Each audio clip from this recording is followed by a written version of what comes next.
Hey everybody, welcome on our channel. In this video we are gonna see, what if Naruto got harem with Korra and Asami? Part 1. Huge shout out to Scarface101 for this story. If you are new on the channel, don't forget to subscribe our channel and like the video too. So without wasting any more time, let's start the story. Why the hell are they chasing me? Shouted the form of Korra as she snapped the reins in her hands, urging her partner Naga to run even faster. She had only just gotten off the boat and had already encountered an anti-bending mob, was chased out of a local park, beat up some extortionists, and now she was being chased by the police. Just what in the hell was wrong with this crazy city? All of a sudden, she heard Naga yelp in surprise and the avatar found herself flying through the air. For a split second she saw that the steel cables the metal bending police used had caught Naga's legs, hence why she had been launched upwards. She hit the ground hard and then found herself wrapped in the cables as well. One officer stating callously, "You're under arrest." Hey. What gives? I didn't do anything wrong. Those thugs were clearly harassing and threatening that shopkeeper. Where the hell were you guys when they needed you? She shouted angrily, struggling in her bonds to try and shake them loose, now wishing that she could metal bend and perhaps snap them off.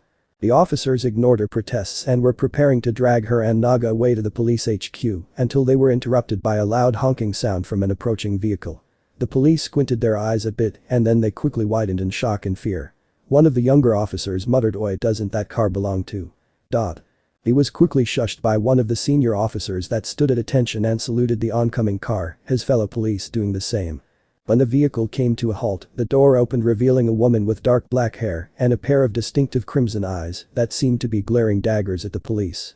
"Gentlemen." She greeted curtly as she approached, her heels clicking against the ground. Korra noticed the officers were now sweating bullets. Was this woman their boss or something? "Ms. Kurenai? We weren't expecting your presence here. Is there something we can assist you with?" The senior officer spoke in a professional tone, but he seemed to be rapidly shrinking beneath her harsh gaze. "Are you incompetent? Stupid? Or did your parents drop you on your head as an infant?" The woman called Kurenai asked in a scathing tone, her words seemingly piercing through the policeman like a lance.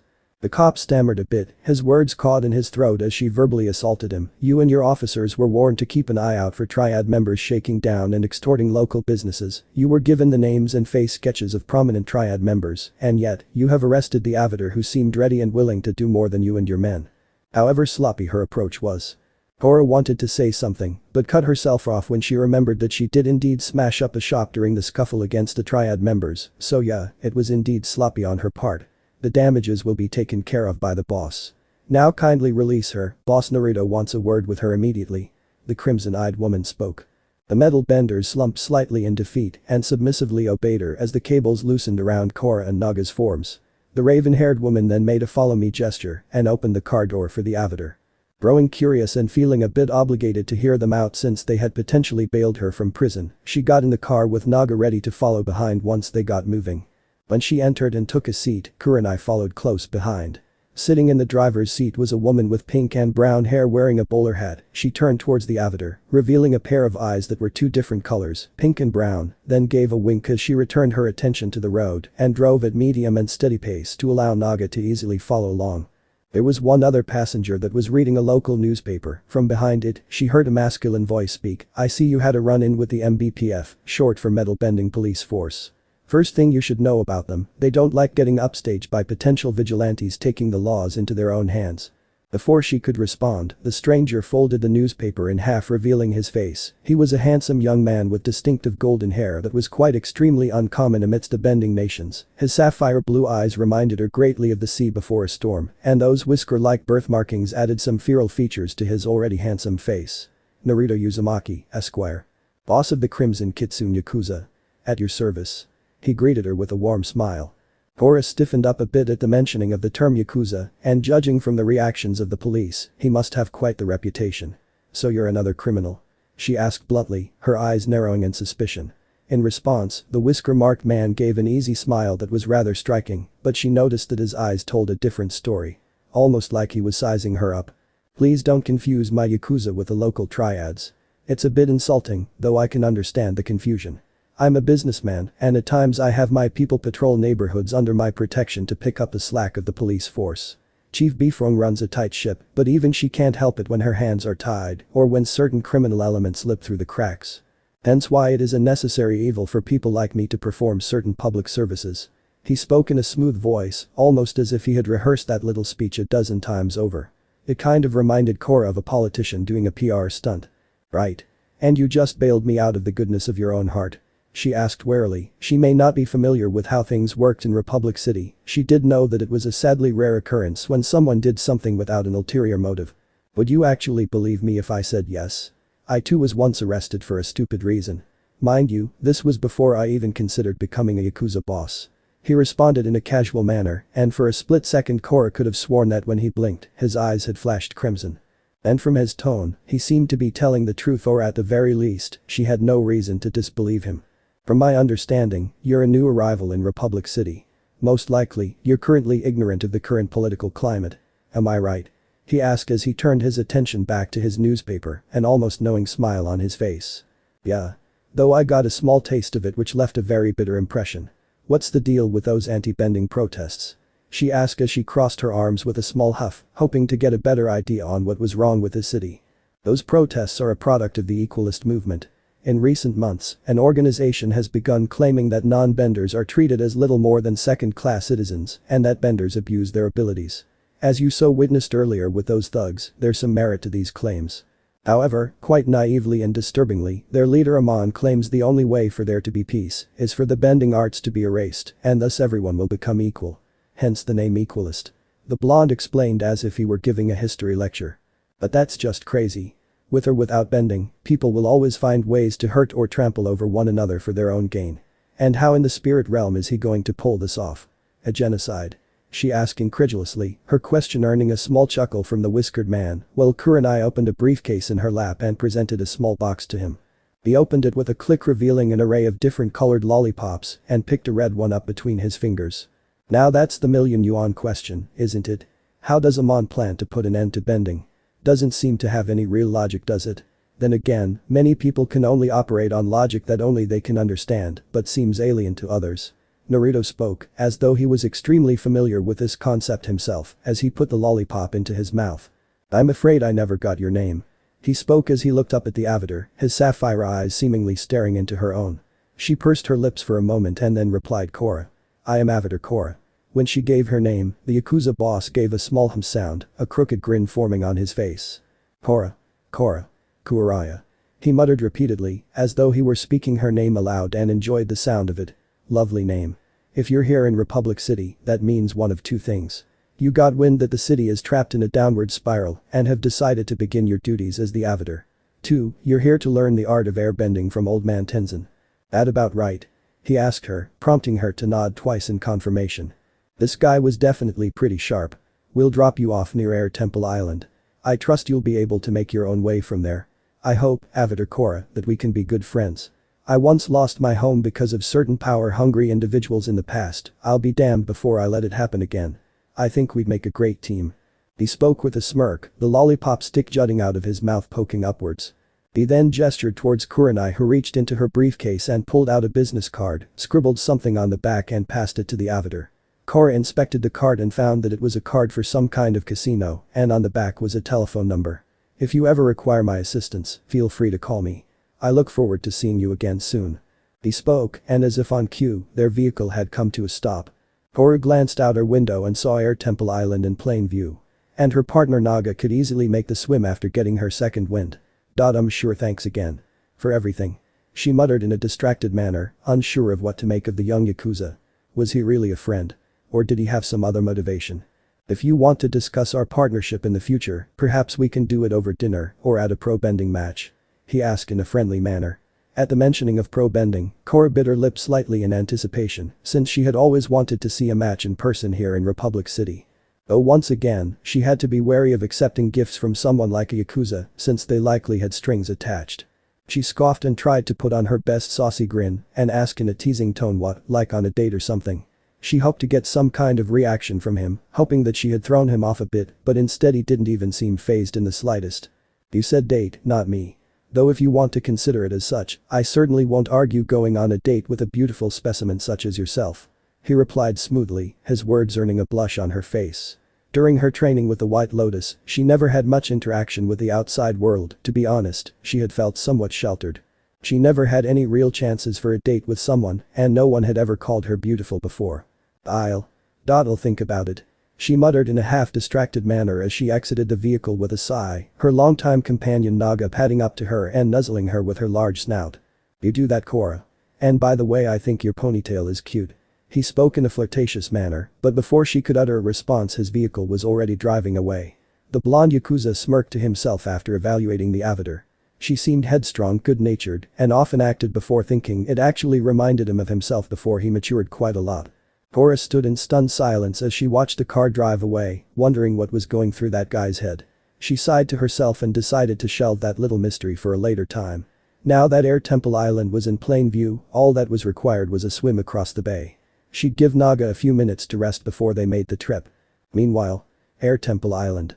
Tenzen sighed tiredly as he sat in his private office while thoughtfully stroking his beard. A large part of him wishing that he could ask his father for guidance. Although it was likely that even Avatar Ong may be at a loss on what to do in this situation. Republic City was a lifelong dream of Ong's. A place where people of all walks of life could live in relative peace, regardless of their origin or their element of bending. But now it was stagnating and exposed to corruption. Triads now had a run of the slums and low-income areas. The council meetings seemed to be going in a roundabout fashion with talking about ongoing problems instead of offering solutions. And now there was this Equalist movement stirring the pot and adding fuel to the fire. No one would openly admit it, but as Chief Bifrong once told him recently, that Republic City was now a blasting jelly keg waiting to blow. And all it would take is for someone to do something stupid to light the match. If there was ever a time that an avatar was needed since the 100-Year War, this was certainly it. Although Tenzen was extremely reluctant to bring Korra into the fray, he may not have a choice in the matter. Still, he didn't want to do something rash and bring in an unprepared avatar who may end up being overwhelmed by the politics and intricacies of Republic City. For the time being, he would have to do his best to keep the peace. And thanks to the unusual, unorthodox but successful alliance between Chief Bifrong and Boss Naruto, law and order was being maintained for the most part. While Lin was extremely disgruntled at the thought of working with a potential criminal, she couldn't argue that the information he provided on certain criminal elements had helped her police arrest a large number of crooks and clean up the streets. Although in spite of his assistance, Lin still promised that if she ever caught Naruto performing a criminal act, she wouldn't hesitate to have him and his cohorts tossed into jail. Though for now, she had no true grounds to arrest him. In Lin's own words, one of the worst kinds of criminals are the type that pass off as good Samaritans. His musing was interrupted by a knock at the door, prompting him to say, "Come in. Come in." At that, the door to his office opened revealing his eldest daughter Jinora, who had a bright smile on her face, though her eyes seemed to be slightly nervous since she couldn't keep eye contact with him at the moment. "Hey Dad, guess who decided to drop in on us?" she asked him while scratching the back of her head. Tenzen had to suppress a disgusted groan, half expecting Councilman Terlock to appear to try and convince him to see things his way and take aggressive actions against the Equalists. Instead, Korra appeared with a nervous smile and gave a small wave to the monk. "Korra. Wow, what are you doing here? You can't be here. How did you even get here?" he blubbered in surprise. Of all the people that could have stepped into his office, the avatar was the absolute last person he could have expected. On the other hand, Korra was nothing if not tenacious. So maybe he shouldn't be that surprised. "I stowed on a ship." Korra replied bluntly, giving a soft chuckle as she nervously twirled her ponytail between her fingers. Tenzen deadpanned at that and then sighed as he asked, "Please tell me you at least stayed out of trouble." The female avatar couldn't bring herself to lie to him and began to explain her numerous misadventures in Republic City. All the while both father and daughter, air nomads, listened intently and their jaws dropped to the floor when she told of her brush with the long arm of the law and one of the most powerful figures in Republic City. Naruto Uzumaki himself. Though she omitted out the more flirty bits. "You mean to say you actually met with Boss Naruto? What did he want with you?" Tenzen asked warily, to which Korra shrugged her shoulders. "Not sure. It kinda felt like he was evaluating me or something. He said something about wanting to talk about a partnership." She replied honestly since that was her best guess. For the time being, she still wasn't so sure about his motivations, but then he didn't really ask her for anything other than a potential alliance. Tenzen stroked his beard thoughtfully and spoke, "I'll be frank with you, Korra. Boss Naruto is equally feared and respected in all corners of Republic City. On the surface he appears to be a legit businessman and philanthropist, but most obviously he has deep connections to the criminal underground. However, there is no evidence proving any wrongdoing. Admittedly, both myself and Chief Bifrong have an uneasy alliance with him to keep the peace and maintain order.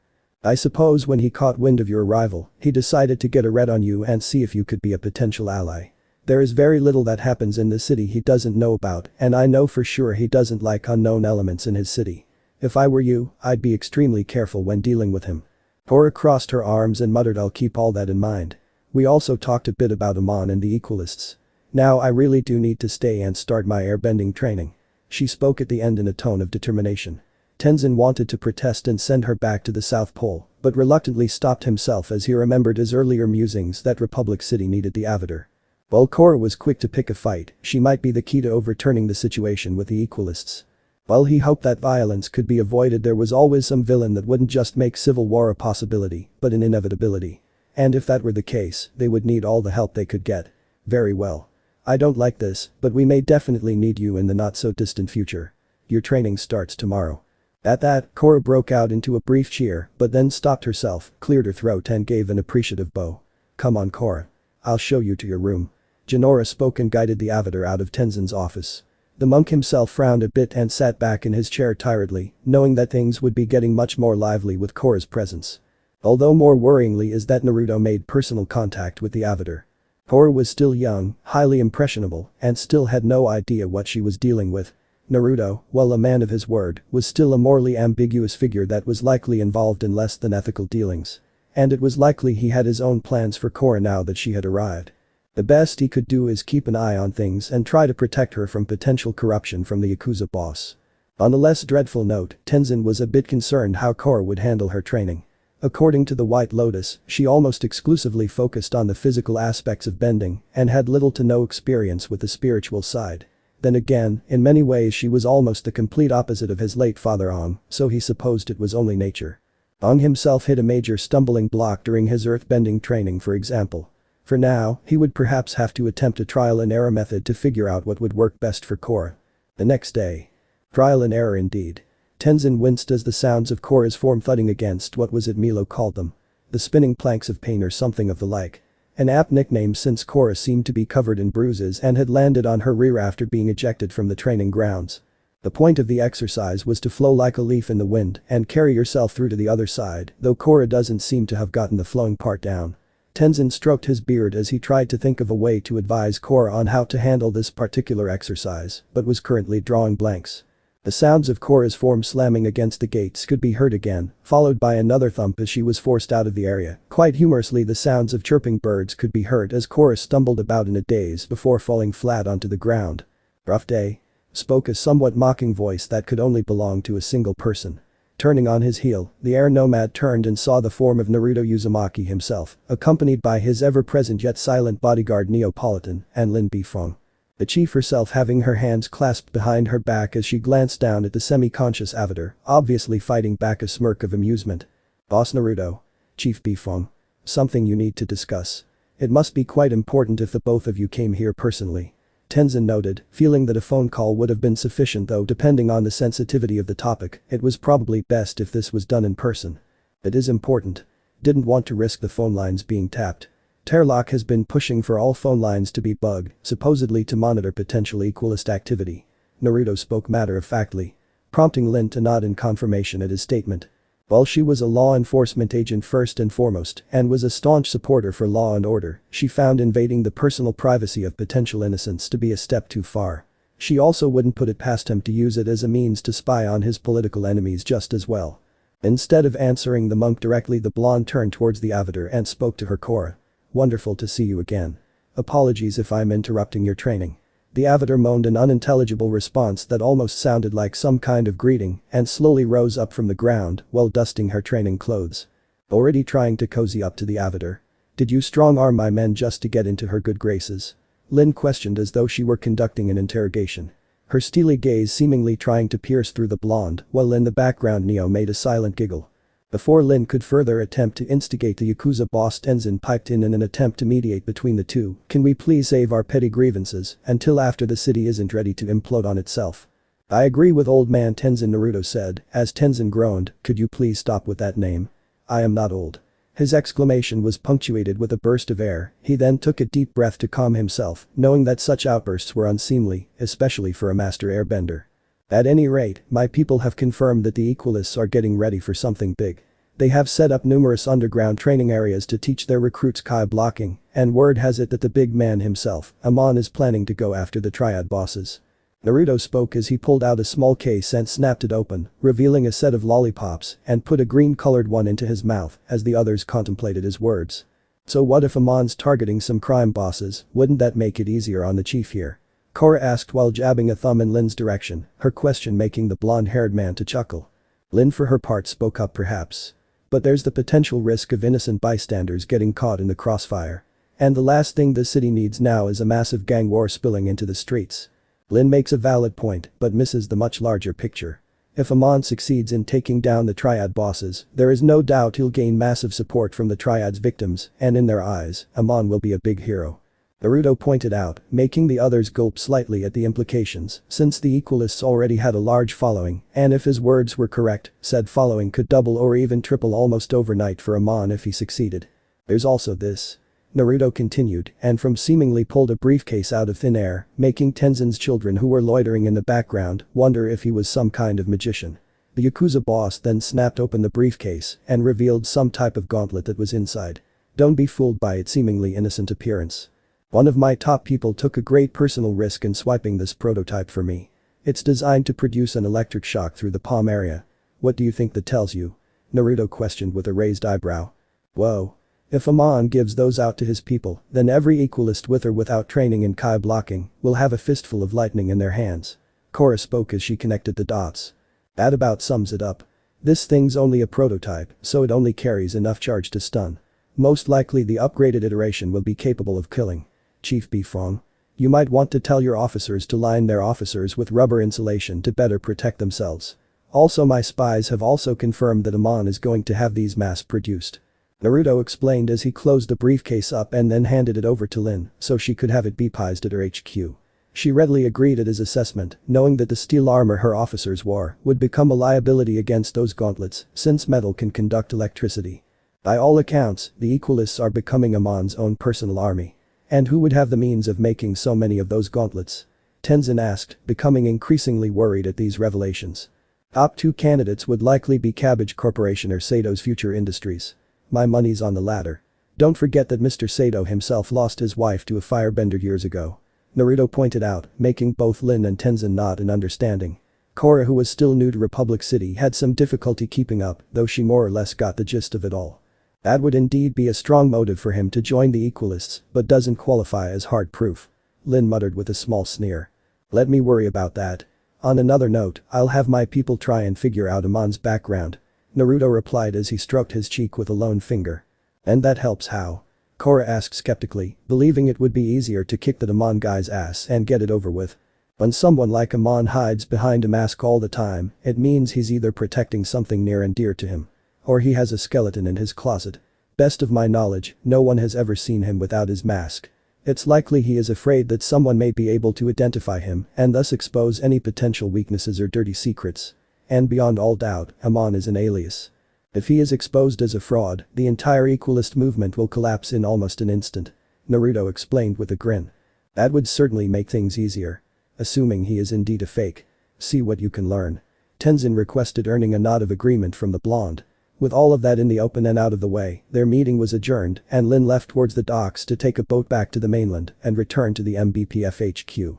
Once she was out of earshot, Naruto rolled the lollipop in his mouth for a moment and spoke. Now that our official business has concluded, you mind if I stick around and observe the Avatar's training? At his request, Tenzen quirked up a suspicious eyebrow, finding it quite strange for the Yakuza boss to take such a keen interest in Korra so quickly. What was his game? And why would you be so interested in watching her train? The monk asked, while Korra narrowed her eyes a bit as she observed the blonde. At the moment, he was still sporting a charming grin, but his eyes held a certain glint of emotion in them she couldn't put a name to. Was it nostalgia? Or mischievous? My reasons are my own. But simply put, I know how it feels to hit a major stumbling block. Only in my case, I never got the proper help. More importantly, Korra here will be an integral part of the future, Republic City's future. And since Republic City is my home, I want to ensure its future and hers are well tended to. Naruto answered in a sincere tone. From what both the monk and Avatar could tell, he didn't seem to be lying. And they had no reason to believe otherwise at the moment. Not wanting to offend the Yakuza boss and maintain good relations with him, Tenzen decided to grant the seemingly harmless request. Very well then. Korra, get ready to go again. At the monk's words, the waterbender groaned as she turned towards the training area and marched towards it as Jinora nodded towards her and used her airbending to create a gust of wind, causing the gates to rapidly spin. Allow me to explain once more, and for Boss Naruto's benefit. The goal here is to make it through the gates without touching them. You must flow in the wind like the leaf. Tenzen continued to explain, while Korra half-heartedly listened to him, largely because she felt distracted by something, and she had a feeling she knew what it was. Even without turning around, she felt Naruto's gaze staring at her back, making her tense up a bit. She nervously bit her lip as she tried to shake off the alien feeling on her back, then came the yell of "Go" from Tenzen, prompting Korra to yelp a bit as she charged headlong into the gates and was then knocked around like a pinball inside. She tried her best to avoid the gate, but she couldn't seem to find any openings whatsoever, and a few moments later she was tossed out again by the planks of pain. Naruto observed her shoddy performance, then mockingly tsked a few times. I think I see what the problem here is. It is partly the fault of both master and student. Tenzen, you are used to teaching your children the arts of airbending, which came completely natural to them. That is not the case with Korra. You need a different approach with her. And you Korra, you're clearly overthinking this exercise, and you're not exactly taking Tenzen's lessons to heart either. At that, the avatar gave the whiskered man a deadpan look and asked, what exactly am I overthinking here? I just have to get through to the other side without getting smacked around. At that, Naruto raised up a finger and wagged it from side to side as he approached the side of the training area, then spoke. Tenzen. Could you or one of your children start the gates again? At his question, the bearded monk raised an eyebrow, wondering what the Yakuza boss was trying to prove. Did he really think he could succeed at this without any martial training in the basic fundamentals of airbending? Then again, it would be mildly amusing to see him get smacked around a bit and perhaps bruise his already large ego. The master of airbending sent a strong gust of wind, causing the gates to rapidly spin once again. Naruto stuffed his hands into the pockets of his trench coat and casually stepped inside, carefully and deliberately stepping forward or spinning in a small circle to avoid colliding with the gates, and in but a few short seconds, he had reached the other side without so much as breaking a sweat. Both Korra and the airbenders stared in amazement at the blonde as his loyal follower Neo hopped on over to him and then opened her umbrella, keeping it over his head to give him some shade from the sun as he sauntered over towards the ponytailed avatar with a triumphant grin. Okay. How the hell did you do that? Is there some kind of special trick I'm missing here? Korra asked as she glanced between the Yakuza and those damn gates. Not so much a trick. More of a minced. I can help you overcome them, if you ask me nicely. The whisker-marked boss spoke as he crossed his arms, his bodyguard making a silent giggle as she gave a tiny wink. Please. Please teach me how. Korra almost begged, wanting more than anything to master airbending and becoming a fully realized avatar. At that, Naruto held out an open palm towards Neo, she then placed a long strip of fabric in his hand and he approached the avatar with it. First off, don't trust your eyes to guide you through. They can misdirect and confuse you. Second, don't think about it, just roll with it. Your body will take care of the rest. Listen to it and focus on your natural instincts. Naruto explained as he tied the fabric around Korra's head, effectively blindfolding her. I'm not so sure about this now. Korra muttered nervously, how in the hell was she supposed to make it through while blindfolded? She had trouble enough when she was able to see. Just what was Naruto thinking? Naruto nodded towards the airbenders, prompting both Jinora and Tenzen to nod back as they restarted the gates once again. You ready, Korra? Naruto asked as he slowly pushed her towards the gates. He could feel her stiffening up as she felt the breeze coming off the planks as she got closer to them. She tried to protest but was roughly pushed forward as Naruto yelled, don't think. Just act. Korra stumbled forward and felt a familiar impact against her body, knocking her to the side, then another which forced her back, and then another which pushed her forward. Suddenly, she felt the hairs on her neck standing on end as she felt the wind caused by the gates as they spun about. She pivoted to the side and narrowly avoided being struck, then she spun around and managed to slip through another set of gates. Tenzen watched in surprise as he observed the avatar awkwardly stumble her way through the gates, but it seemed like she was now making progress. After a few more seconds, Korra managed to stumble through to the other side and then lifted up her blindfold enough to see with one eye. How did you know that would work? She asked the Yakuza boss, who chuckled a bit and replied back, I had some experience with similar training devices. And I had a strong feeling that you, like myself, are the kind of person that learns best by personal experience. The blindfold trick forces you to rely on your other senses to feel your way through. Now try again. The avatar nodded and took a deep breath, now feeling more confident that she could make it through. She felt the breeze against her skin and began to calmly navigate her way through, her movements much akin to a dance as she moved through with the practiced grace of a waterbender. And then she stopped as she felt the presence of someone in front of her and lifted her blindfold, allowing her to see the form of both a pleased and proud Tenzen. Very well done Avatar Korra. A much more promising start. And well done to you as well boss Naruto. You clearly have a knack for training I don't suppose I can ask you to assist from time to time. Clearly your fresh perspective is a great boon to Korra's training. The monk asked as he gestured towards the avatar who was now giving a grateful smile to the blonde. It would be my pleasure. I'll be seeing you guys later. Korra. Don't hesitate to hit me up for anything. I mean it. I want us to be good friends. Naruto spoke warmly and then sent a wink towards her, making her blush a bit as the Yakuza boss and his bodyguard departed towards the docks. While she was glad to have received some much-needed help, she was also wondering why he kept emphasizing a desire to be friends with her. He also mentioned repeatedly that they had a lot in common. Was that part of the reason why? She supposed that she would have to wait till later, she wanted to keep on training until she finally succeeded in airbending, and so far, she had only made the first step. Later that day. Probending arena. Naruto smiled to himself as he sat in his own private box. Apparently the arena owner was most accommodating when he learned that he was a regular patron. One thing that nobody mentioned about Probending was that tickets and seats were always in demand, most especially during the championship season, making the sport highly profitable. Not to mention it wasn't uncommon for certain patrons to take bets on winning teams. The gambling portion of Probending wasn't exactly legal, but at the same time, there weren't any specific laws forbidding it. And as far as gambling went, he had the market cornered. And a number of the triads hated him for it. The blonde observed the Fire Ferrets, a rookie team that was quickly climbing up the ranks and had become a crowd favorite. Rumor had it that they had a strong chance for a spot in the championship if they continued their winning streak. As the match went on, the Yakuza boss could easily see that the Bending brothers, Meiko and Bolin had good chemistry and worked quite well together as expected. But the weak link of their team seemed to be their waterbender, Hasuk, who seemed to be playing with the skill of a drunken platypus bear, which was further evidenced when he got knocked off the arena and into the water below.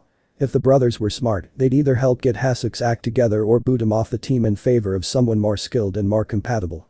Enjoying the match, boss?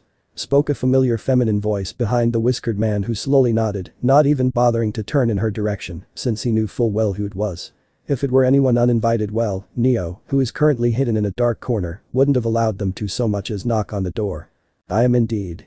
But more importantly, I am reassigning you to investigate future industries. I have a strong suspicion that Mr. Sato is directly involved with the Equalists, he may even be a part of Amon's inner circle. However, our more allies require proof before making a move. You must find this proof for me. No matter the cost. Naruto spoke in a business-like tone, his subordinate chuckling in a haughty manner. No worries. You can rely on me. I am a problem solver after all, and there's nothing I love more than conquering a challenge. Anything else I can do for you? She asked, placing a soft hand on his shoulder. He drummed his fingers lazily against the arm of his chair and smirked a bit before speaking. There is one other errand you can take care of at a later time. I'll inform you of the details later. His subordinate nodded in understanding and left as silently as she arrived. The blonde laced his fingers together as he sighed and then let out a small growl as he began rubbing his forearm a bit. Yes. I know. Yes. Yes. No. Now's not the time. Too soon. We have to wait. He muttered quietly to himself, though his loyal guard Neo still heard him and sidled up to him, soothingly stroking his arm in an attempt to ease his pain. She asked out of concern, hoping that she could do something to aid him. No. I'm fine Neo. We chose this. And we must accept the consequences, come what may. He spoke reassuringly. Neo tipped her bowler hat to him in acceptance and then vanished back into the shadows, leaving her master to his own devices. Meanwhile, Air Temple Island. After a few more rounds at the training area, Tenzen decided it was best that they unwind and meditate until it was time for dinner. Korra had immense difficulty concentrating, each time she tried to clear her mind as Tenzen instructed her thoughts would drift to the idea of a pro-bending match and Naruto's offer to take her to one. It was a childhood dream of hers to see one, she had heard the matches over the radio and the arena was literally a boat ride away. So close, yet so far. Tenzen promised her that her lessons would soon make sense and click, but for some reason she felt like something was missing. Like there was some important piece that was out of place. She wasn't sure how to describe it exactly. She clenched her eyes closed tight, trying to concentrate, and then she heard a voice speak her name. You say something Tenzen? She asked as she opened her eyes, and her teacher opened his own and replied no. I didn't. He looked at her oddly for a moment as she scratched her head, then shrugged and resumed her attempt at meditation. All of a sudden, she heard the same voice again. Calling her by name. I can hear a voice. Calling out to me. She spoke, prompting the monk and his children to look at her curiously, since they didn't hear anything, then it clicked. Korra, it is likely a spirit is trying to reach out to you. Concentrate on the voice, it is likely trying to tell you something. Tenzen instructed her, prompting the avatar to nod. She tried her best to lock onto the voice and hear its words, but it grew fainter and fainter until at last it fell silent once more. Crap. I lost it. She growled out in mild frustration. A shame. But not a complete loss. It is possible your connection to your spiritual side may be deepening little by little. The fact that a spirit called out to you is proof of this. Tenzen spoke, earning a thoughtful look from the avatar. I guess so. Still, I wish I knew what it wanted. It almost sounded like it might be in pain. She muttered as she tapped her chin thoughtfully. A large part of herself feeling both angry and disappointed for not being able to communicate with the spirit. If there was one thing she hated aside from failure, it was being unable to help those who needed. But that said, they returned towards their meditation in hopes that she'd be able to connect with the spirit, but she was only met with silence. This went on for a few more minutes until at last Korra almost wanted to give up and in a final attempt spoke aloud. Okay spirit. If you can hear me, what is it you want? How can I help you? At first she received no response and then a lone image that wasn't of her own making entered in her mind. Showing a younger Naruto standing beneath a waterfall and staring down at a corpse of a black-haired boy around his age, with a massive hole blown into his chest region with statues of two men she didn't recognize standing over them. Naruto gripped the lifeless body's hair and then quickly used some kind of bladed weapon to cut the black-haired boy's scalp off, and then he let out a guttural rage-filled cry to the skies. The grisly sight churned her stomach, and just like that, it had ended. I have something. She shouted, causing the airbenders to jump in their seats at Korra's sudden outburst. What? Did you find out what the spirit wanted? Jinora asked in curiosity, while Tenzen listened intently. The spirit sent me an image of Naruto. I'm not sure what it means. But it almost seemed like some kind of warning. She explained, earning some confused looks from the airbenders, mostly from Tenzen and his eldest child. After a brief explanation of what she saw, though she left out the more grisly details for the children's sake. Tenzen wasn't exactly sure what to do with this information. He doubted any court would accept visions as evidence for a murder trial. Plus they couldn't exactly act with only a piece of the story. There has to be more to this. Much more. But the only person that could tell them anything was Naruto himself, and there was no guarantee he would tell them the whole truth. The monk muttered that he needed to think on what Korra had told him and departed with his children, a concerned Jinora looking over her shoulder towards the avatar. The young waterbender looked out towards the city and pondered over her brief encounters with Naruto. He didn't seem like a murderer, or at the very least, someone who wouldn't kill without good reason. But who was he really? What was he hiding? What was his agenda? And why did he kill that boy in the vision? She knew that she would have to confront him on this. And when she did, she'd be ready for him. She reached into her pocket and found the business card that she had received earlier. If she was going to teach him a lesson, it would be on her terms. Even without airbending she was still a capable combatant. And if Naruto was truly rotten to the core, she would personally beat the snot out of him and drag him into the spotlight and expose him for what he really was. As the avatar, it was her duty to preserve the balance of the world and act in the greater good. But when this crossed her mind she couldn't help but wonder what sacrifices she would have to make along the way. Things were going to get ugly, and fast. This she knew for certain. The rest. Well, she only hoped that whatever gods existed in the heavens were feeling kind. And for Naruto's sake he had better have a good explanation for himself. In one of the more luxurious districts of Republic City exists the one and only Kitsune Den, an almost world-famous club casino known to attract, serve, and cater people of all walks of life. It quickly became one of the most famous attractions and tourist traps in the entire city in the short time it was built about 2 years ago. Some call it a testament to how anyone in Republic City can come from nothing and build something great for themselves. The Kitsune Den is also known to have a private penthouse at the very top of the building, where the famous Yakuza boss Naruto Uzumaki resides and supposedly conducts his day-to-day business. At the moment, the young man was in a spa area, lying face down on a massage table, with what little modesty had being kept by a towel around his waist. Standing over him was one of his personal physicians, the legendary slug Sannin, Tsunade Senju herself. Her oil-covered hands roaming his back, kneading his flesh to the point he felt like putty in her hands. Truth be told, Naruto had a deep hatred for hospitals and doctors, and there was a very small handful of medical practitioners he trusted to stick him with a needle for his shots, or even touch him period. And Tsunade so happened to be one of them. Why did he hate hospitals? Well, that's a tale for another day. He moaned a bit in arousal as she continued her work, making her chuckle a bit and speak. Getting turned on, you naughty boy. Just what am I to do with you?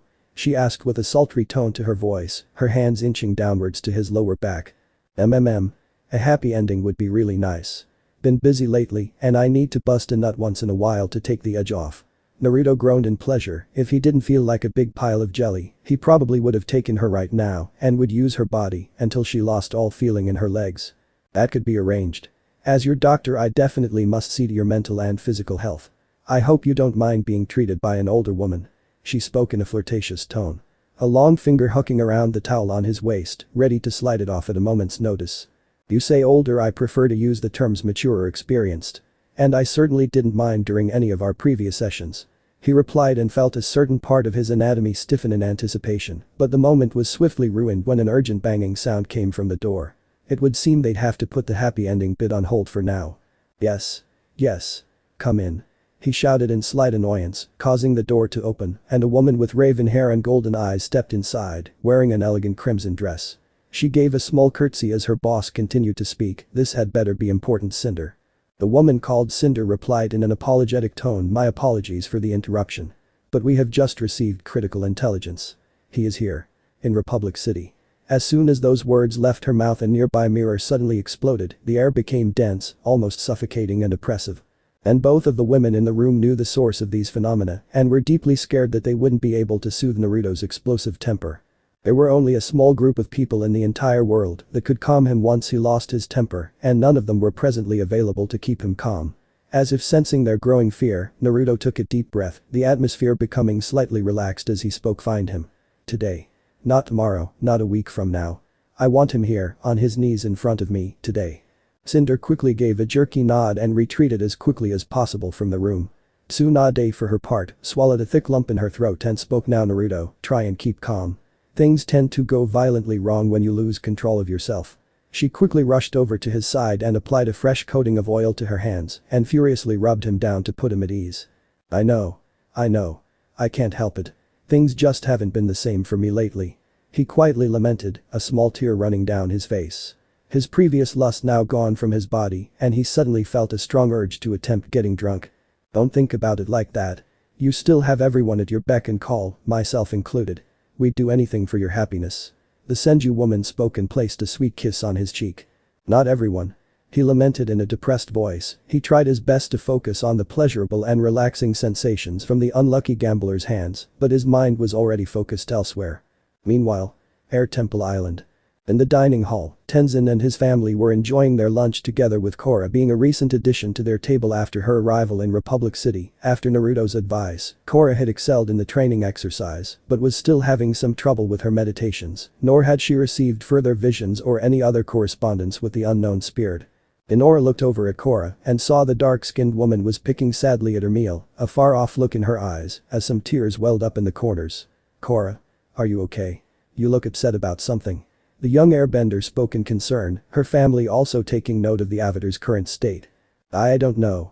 I felt angry about the Equalists, now I just feel so sad. I miss my family. Korra replied in a depressed tone, flicking randomly at a piece of lettuce. From the sound of it, it seemed like the avatar was feeling homesick. A natural response from someone who left their home behind. Don't worry, Korra. I promise you, once it is safe to do so, we'll visit your parents at the earliest convenience. It would also be nice to catch up with my own mother. For today, you can rest from training. Tenzen spoke in a calming tone, causing the avatar to slowly nod. I don't feel hungry anymore. Please excuse me. She muttered and got up from her seat, her hands clasped behind her head as she wandered off without any real destination in mind. Once the avatar was out of earshot, Pima spoke up, I'm a little worried about her. I fear that maybe too much is being pushed onto her, she's still a young woman. Her husband also shared in her concerns, feeling that it wasn't fair for Korra to have the balance of the world forced onto her shoulders. But at the same time, his father was also forced into his duties as the avatar from a young age, both before and after his time in the ice. The best he could do was try his best to prepare Korra and support her as best he could. If the threat of Amon and his paramilitary equalists weren't looming, he'd have already taken her back to the South Pole to formally begin her training, though it seemed like fate had another plan in mind for her. For today at least, giving her the day off from training seemed a good start for supporting her, she looked like she needed a break. Meanwhile, Korra was sitting at the coast of the island, solemnly staring out across the bay as she felt a deep sense of loneliness. Her longtime friend and partner Naga padded up to her, sensing that Korra was in distress. The polar bear dog curled up around her mistress and affectionately licked her arm. The avatar smiled a bit and gently petted the top of Naga's head, appreciating the companionship. The funny thing about loneliness. You didn't really need to be alone in order to feel alone. She knew that all too well. Having been raised in the South Pole, guarded by the White Lotus and of course her parents, she never really had many chances to make friends or interact with the outside world. Sure, she was the Avatar, but what could they have been protecting her from with such care? Was there someone or something out there that actively sought to harm her? The Avatar felt a brief headache come about and gently pinched the bridge of her nose. Sighing, she turned her thoughts over to the vision she had earlier received. From her brief interactions with Naruto, she would never have believed he would do something as cruel as scalping someone. And while he was a boss of his own Yakuza gang, he didn't seem like the type to murder someone without a good reason. Besides, the vision wasn't entirely clear, nor did it give the whole story, so she couldn't make any snap judgments. Humming to herself, Korra reached into her pocket and pulled out the business card she had earlier received when she first met Naruto.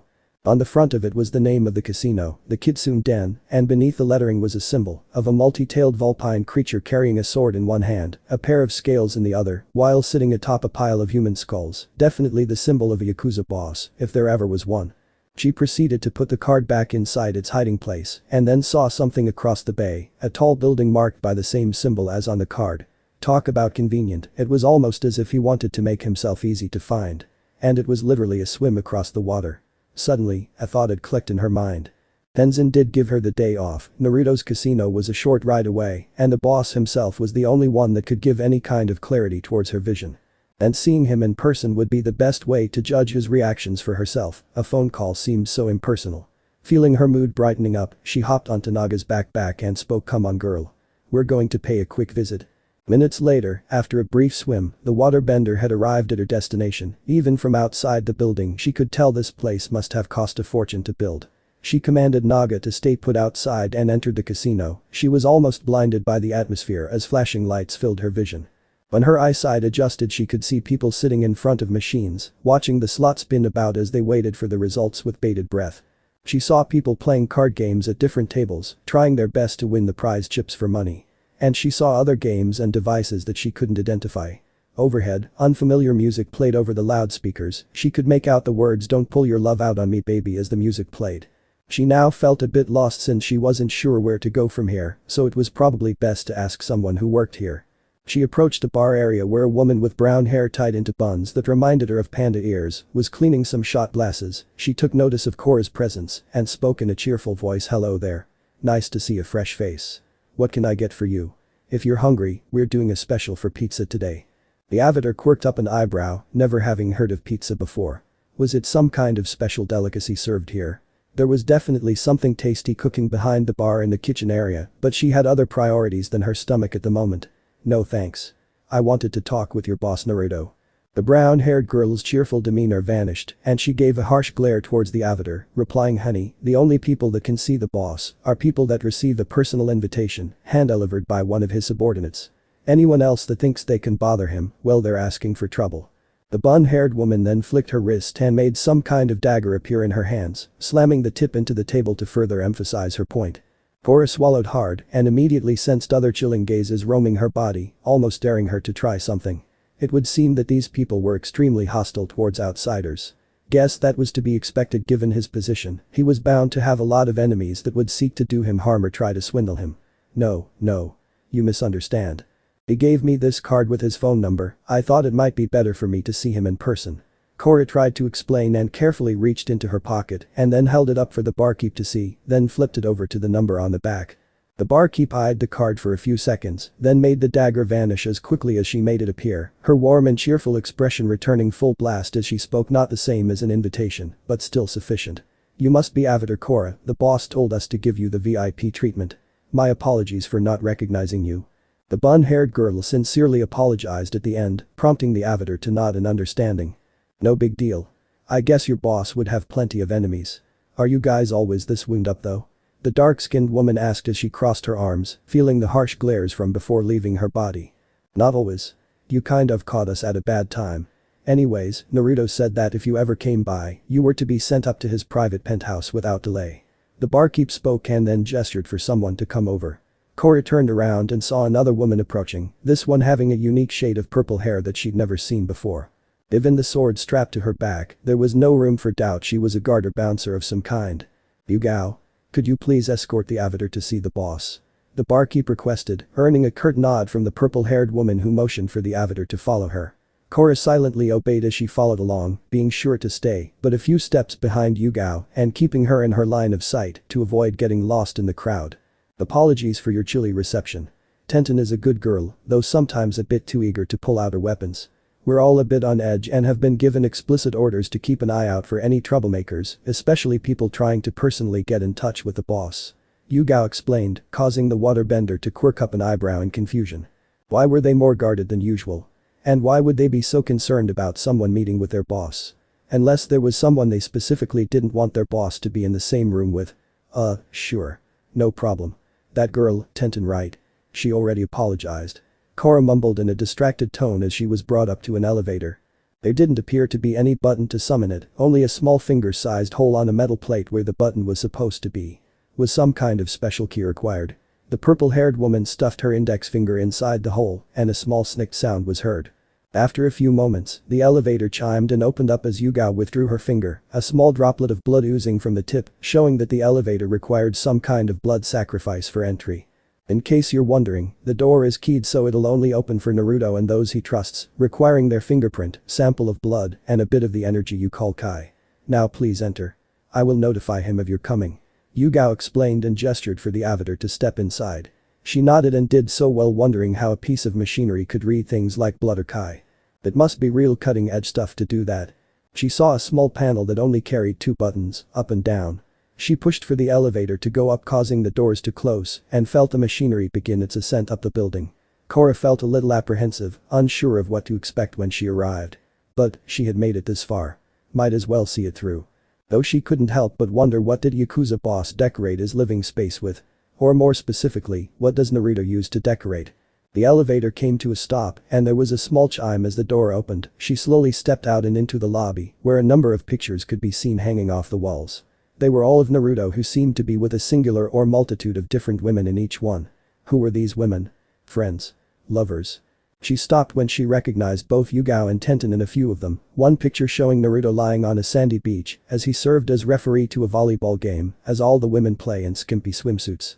She heard a rustling sound and looked towards the corner of the lobby, trying to find the source of the noise, then something moved through the space between her legs, making her jump in surprise and assumed a defensive stance, ready to fire blast anyone that came at her, that is until she saw her assailant. An adorable creature with rust-orange fur, black markings around its eyes and deep crimson eyes, and behind it were 9 swishing tails. So you're the inspiration behind that whole Kitsune thing. Korra muttered as she knelt down and reached towards the furry creature, gently petting it behind its ears, earning a yip of approval. Around its neck was a black leather collar with a silver name tag dangling just above its chest region that read Kurama. The Kitsune playfully nipped at her fingers and ran through an open door, with Korra laughing a bit as she gave chase. When she entered inside, she stopped as she took in her new surroundings, which seemed like some kind of library or museum. There shelves upon shelves of numerous books, along with a number of glass cases that held artifacts, trinkets and other objects of interest. But Kurama was nowhere to be seen. Humming to herself, the avatar browsed around inspecting the object. One case contained a set of 4 ancient-looking toys, 2 other cases had a collection of scrolls within them, from the Earth and Fire Nations, judging by the markings on them. In another case there was a Fire Nation headpiece that seemed to have been partially melted, and in another a set of battle fans and a golden headdress. Something clicked in Korra's mind as she saw these objects. They were all so familiar to her, like she knew what each of them were. By God, these are all avatar-related objects. She muttered to herself as she recognized them.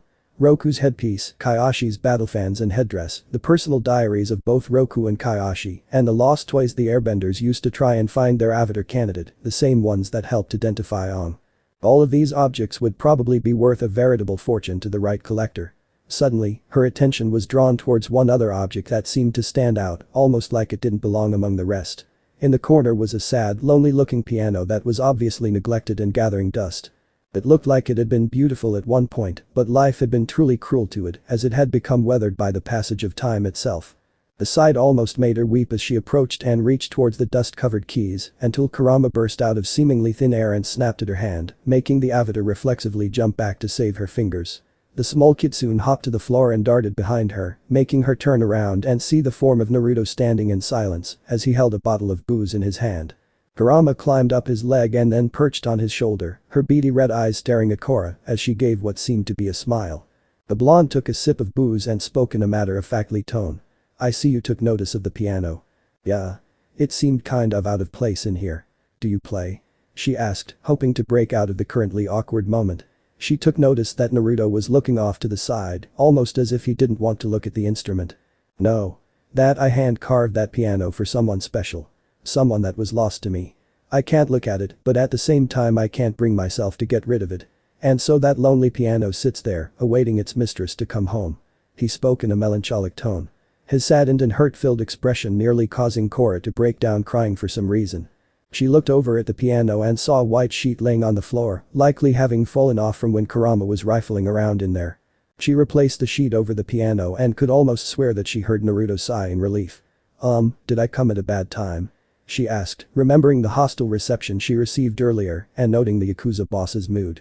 Instead of answering her, Naruto smiled as he took another sip of alcohol and replied, what do you think of my little museum? In case you hadn't noticed, I'm something of a collector. He gestured towards the array of artifacts and approached the diaries of Kaiyoshi and Roku, running a tentative hand over the glass. It's really something. How did you get all of these? She asked as she approached him, then felt a strong urge to cover her nose upon smelling the strong scent of booze coming off of the whiskered man by the spirit. How much have you been drinking? She asked and took a step back to distance herself from the stench. Naruto chuckled a bit as he took another swig and answered in reverse. I have been drinking quite excessively. But the problem is that my body breaks down the alcohol way faster than it can build up. In short, I can't get drunk, much less buzzed. And still I try anyway. Talk about an exercise in futility. To answer your first question, well, you'd be amazed what you can find if you spend enough time and resources. The private belongings of Avatar Kaiyoshi were extremely difficult to come by, but I came to a mutually beneficial arrangement with the Kaiyoshi warriors. Fun fact, Avatar Kaiyoshi was quite heavily involved with the criminal underground before she fully came into her role as the Avatar. Korra crossed her arms beneath her bust, finding that a little hard to believe about one of her past lives, but at the same time she knew it to be true. I didn't know about that. Why collect these to begin with? And I noticed you don't have anything from Avatar Aang. Or any of the other avatars. She pointed out, making the blonde give a rueful smile. Anything of Avatar Aang rightfully belongs to his family. And objects of any avatars before Kaiyoshi are next to impossible to find. She did live for over 200 years in her own time after all, a lot can happen in that time. And why?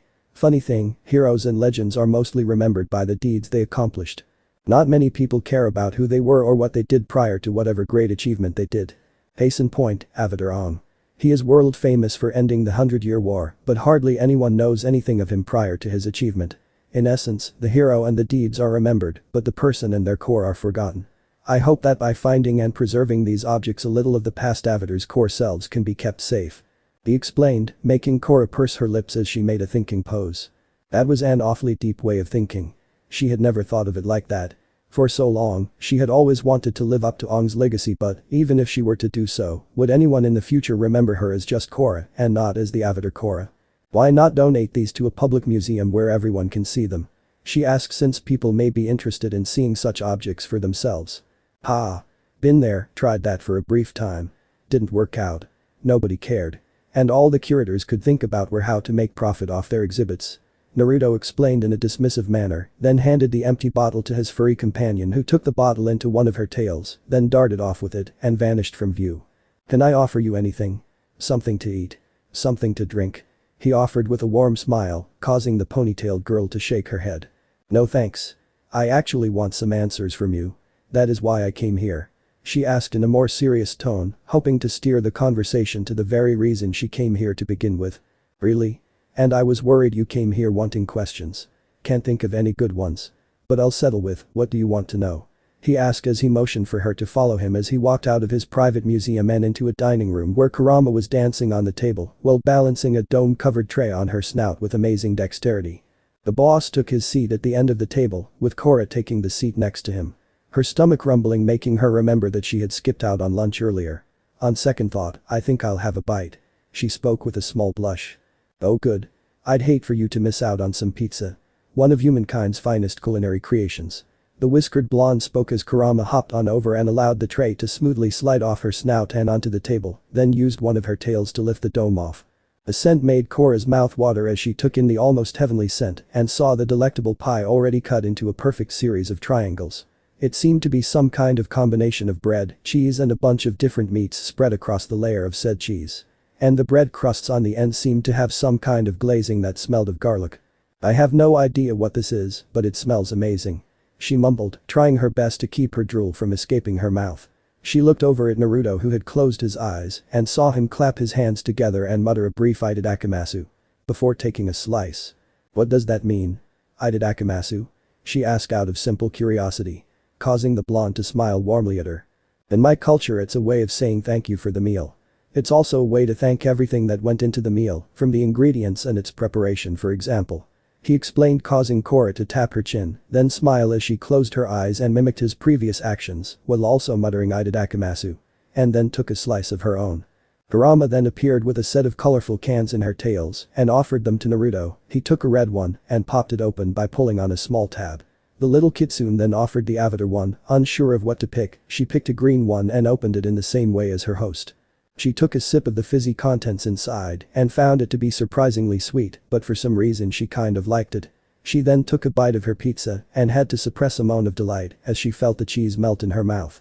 She could almost swear she had an oral orgasm right then and there. She observed the little furry creature that tentatively observed them, giving her a sly wink. This creature was definitely intelligent. Perhaps too intelligent to be a normal animal. So what's the deal with Kurama? She asked out of curiosity, sensing something was off about her. Oh, Kurama. She's been my friend for years. She practically raised me herself and has taken care of me all my life. I could never have asked for a more loving and loyal companion. I guess, in a huge way, she's my spirit animal, much like your polar bear dog is to you or Ung's bison appa was to him. Naruto explained, prompting the Kitsune to give a bow, giving an almost haughty smile. What about your parents? Why didn't they raise you? She asked, making the blonde sigh as he rubbed the back of his head.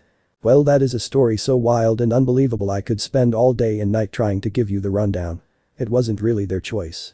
The bare basics are, my dad, who was the leader of my old village, died during a terrorist attack. My mom slipped into a coma during that same attack and was taken prisoner. She escaped, we reconnected, we became a family, and she's wandering the world right now to catch up on everything she misses. He explained. From what Korra could tell, there was definitely a story behind that. She would have to get the full version later. But now she really had to get to the heart of the matter. Your old village? Did you leave because you murdered someone and then scalped him? She asked in an aggressive tone, watching him carefully. As expected, he tensed up and stared at her in surprise. Now how did you learn about that? Naruto asked in a puzzled voice as he sipped his sugary beverage. The avatar wasn't sure if it was a good idea to tell him or not, but then, what could he do about a spirit she herself knew nothing about? A spirit showed me a vision of you. Standing over a dead raven-haired boy about your age at the time, a hole blown open in his chest. And then you scalped him. It was the most horrible thing I'd ever seen. How could you do something so cruel? She demanded, glaring harshly at him, standing to her feet and puffing her chest in order to look as intimidating as possible. She was surprised when Naruto giggled a bit in between bites of his pizza and replied, I forgot. Being the avatar opens you up to whole different worlds than other people. She quirked up an eyebrow but said nothing since he had a point. As the avatar she was supposed to act as a bridge to balance the physical and spiritual worlds. She was about to demand him to answer her, but he cut her off when he began to speak. You have to understand, Korra, I wasn't always a Yakuza boss and I didn't always live in Republic City. Some years ago, I lived in a place called Konoha. I had a very tough childhood. I was largely raised by Kurama, who did the best she could to support me and teach me what I needed to know to survive. I was lonely, people around me resented me because of certain circumstances surrounding my birth. I had a rough time in school too, and I barely had any friends. Then I joined our village's military and things started to look up for me, except I got placed on the same squad as Sasuke. My school bully and the most arrogant and condescending prick one could ever have the displeasure of meeting. First thing you need to learn about Sasuke. Aside from his superiority-inferiority complex and his need to turn everything into a beat measuring contest, is that his entire clan was massacred by his elder brother. Sasuke became so obsessed with revenge that he closed himself off to everyone around him and treated everyone like dirt. One day, in his desire for revenge, Sasuke broke 3 major taboos of being a ninja. First, never abandon your village. Second, do not join an enemy of your village. Third, and perhaps most importantly, never attempt undue harm to a comrade in arms. In short, Sasuke went rogue and I was given the mission to hunt him down and bring him back. Alive or dead. Me and Sasuke fought a bloody duel. He came at me with an assassination technique and I knew I had to kill him or he would kill me. So I did. At that moment I was so angry. Something in me snapped. I was no longer myself. I felt like I wanted some kind of payback, so I scalped him. I felt like I was owed something for all my pain and suffering. Well, fast forward a bit and suddenly I am placed under arrest. Apparently with Sasuke being the only living and legitimate heir to the Uchiha clan meant that he was sitting on a giant pile of money and an entire district of the village. And some rich fat cats and bureaucrats wanted to set their daughters up with Sasuke to try and get a huge slice of that pie. But with Sasuke dead, that all went down the toilet. Those same politicians had always had it out for me, and since I inadvertently thwarted their little get-rich-quick scheme, they tried to have me executed for revenge. But our village leader, Tsunade, mitigated my sentence to exile and had me leave Konoha for my own safety, but she didn't break the news of my sentence and release until a week after I had left. And shortly after, she and some others who were sick of the political BS caught up with me, proving their loyalty, love and dedication to me. We drifted around for a few years, becoming a tightly knit family, adding even more lost souls to our family. Then, we came to Republic City. It was perfect for us. A new place, new opportunities, and no one knew who we were. A clean slate. A chance to start over and now look at where I am now. A Yakuza boss of all things. He laughed at the end, all the while Korra listened with her full attention as she slowly chewed on her pizza. So Naruto was actually the real victim. That seemed like a highly elaborate story, almost like something out of a novel. Well, he definitely glossed over some details, he seemed to be telling the truth. Seemed to be. But how could she know for sure? Can you prove any of this? She asked him with a raised eyebrow, which caused Kurama to let out a creepy chortling sound as her tails flicked in amusement. Naruto paused for a moment as if wondering on what would be the best response, and then he replied to her, I could. I really and probably could. But I choose not to. His answer stunned her into silence. Out of all the things he could have said, that was the last thing she expected. Are you serious? You could prove your innocence and honesty to me right now, and you're saying that you won't? She asked in a demanding tone, slamming her fist onto the table as she ground her teeth together. Just what in the hell was going on in his head? Serious as a heart attack. Trust is earned, never given. To earn someone's trust is one thing, and is all well and good. But it is entirely another thing when they put their faith and belief into you. I want you to believe me. He explained with a smile, leaning back into his seat as he chugged back the last of his sugary drink and crushed the can in his grip. Then prove it. Show me. Prove to me I can trust you. She almost pleaded, she wasn't sure why, but she wanted desperately for him to prove his innocence to her. I don't have to prove anything anymore. You should decide for yourself which you want more. To trust in me or believe in me. Though I shall say this, I never lie to my friends. He spoke, causing Korra to growl deeply in frustration. It was clear she wasn't going to get anything more out of him. Sighing to herself, Korra spoke in an even tone, trying to hold back her emotions. Thanks for the meal. I should be going now. With that said, she got up from her seat and stomped out, wanting to head back to Air Temple Island and get away from this place. One more thing. If you happen to meet a man that calls himself the Toad Mountain Sage or something like that, don't trust him. Naruto spoke in a grave tone, clearly giving her a warning. Korra said nothing, but decided to take his advice to heart. But what did he mean by that? Shrugging it off, she made her way back towards the elevator and descended down. Once she reached the casino floor, she power walked her way to the entrance in order to leave. Outside, she found Naga exactly where she had left her. The polar bear dog snoring, apparently having taken a nap as she waited. The avatar approached and tried to nudge her companion awake until she felt the presence of someone approaching. And for some reason she felt a deep sense of dread as a chill ran up her spine. Slowly turning around, she was met by a strange-looking man that wore a cloak, the hood shadowing most of his face, but she could quite clearly see his eyes, and there was something about them that gave her an icky feeling, like a trail of slime was running down her body. Can I help you? She asked hesitantly, though she hoped he would just go away. Yes, little lady. I was hoping you could answer some questions about this young man.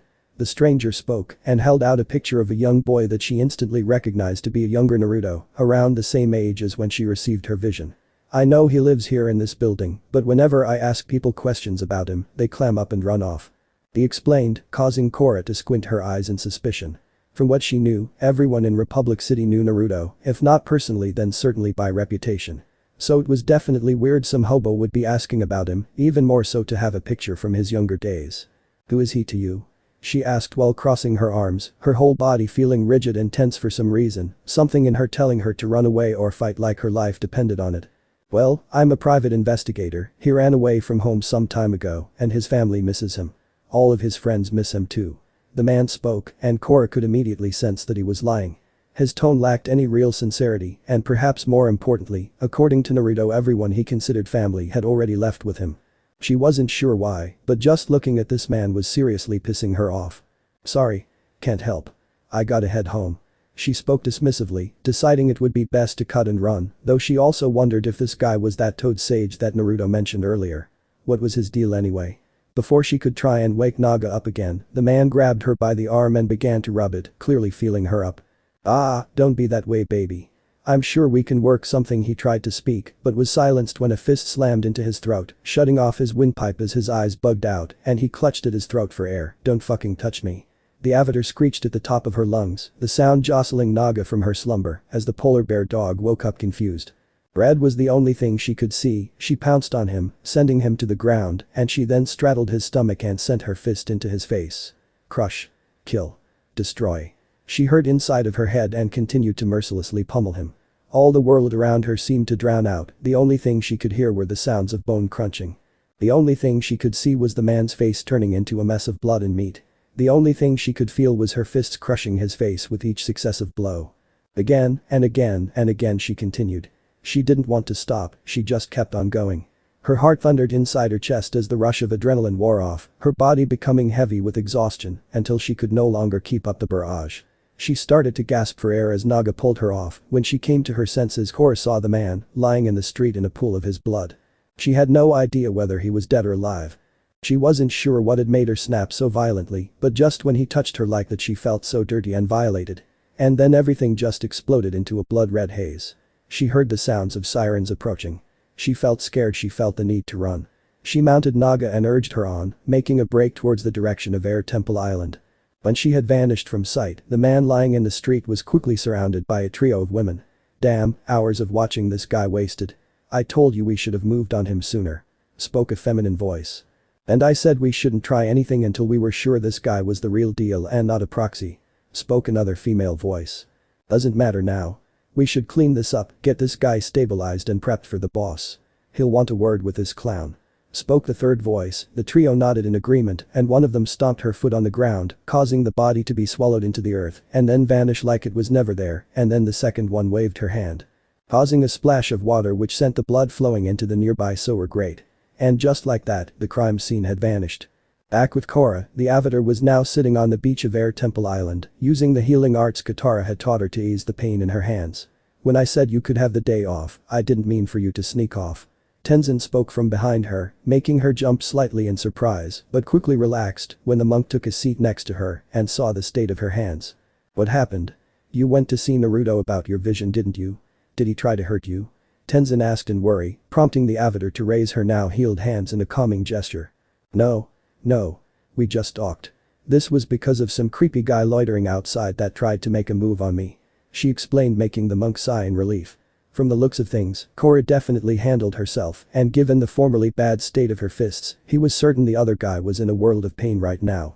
"I see, so what did you find out? What did Boss Naruto tell you?" the bearded monk asked, and the avatar relayed all of her findings and everything she saw in Naruto's penthouse. All the while Tenzen listened intently, his eyes widening every so often in amazement. "I never would have dreamed he would hold such a collection. I can't imagine what it cost to acquire them. And I know for a fact the Kaioshin warriors wouldn't part with such things so easily.